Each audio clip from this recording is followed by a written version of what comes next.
ఈ ఫాయర్ ఏరియా ఏదైతే ఉందో మనం మాస్టర్ బెడ్రూమ్ వెళ్ళే లో, సో దీనికి మనము మొత్తం బాక్సింగ్ అయితే ఇచ్చేసామండి.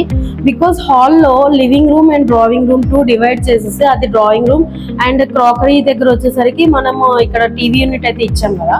సో మనకి ఇంకా క్రాకరీకి ప్రొవిజన్ అయితే ఇక్కడ ఇచ్చాము. దీనికి ఇలా ప్రొఫైల్ డోర్ ఇచ్చేసి లోపల ప్రొఫైల్ లైట్ విత్ గ్లాస్ ఇచ్చేసామండి.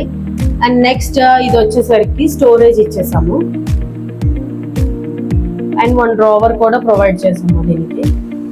ఇదంతా కూడా వైట్ లామినేట్ యూజ్ చేసి తీపట్టి డిజైన్ అయితే ఇచ్చాము దీనికి. అండ్ దీనికి గోల్డ్ ప్రొఫైల్, గోల్డ్ మ్యాచింగ్ కి గోల్డ్ ప్రొఫైల్ అయితే ఇచ్చేసి ఫ్లూటెడ్ గ్లాస్ ఇచ్చాము. సో అండ్ నెక్స్ట్ ఈ వాల్ అయితే ఏదో ఉందో క్లయింట్ రిక్వెస్ట్ ఏంటంటే వాళ్ళ ఫోటో ఫ్రేమ్స్ పెట్టుకోవడానికి మాకు ఒక ప్రొవిజన్ కావాలి అన్నారు. సో మనమైతే ఈ వాల్ కి అయితే ఆ ప్రొవిజన్ అయితే ఇచ్చేసాం.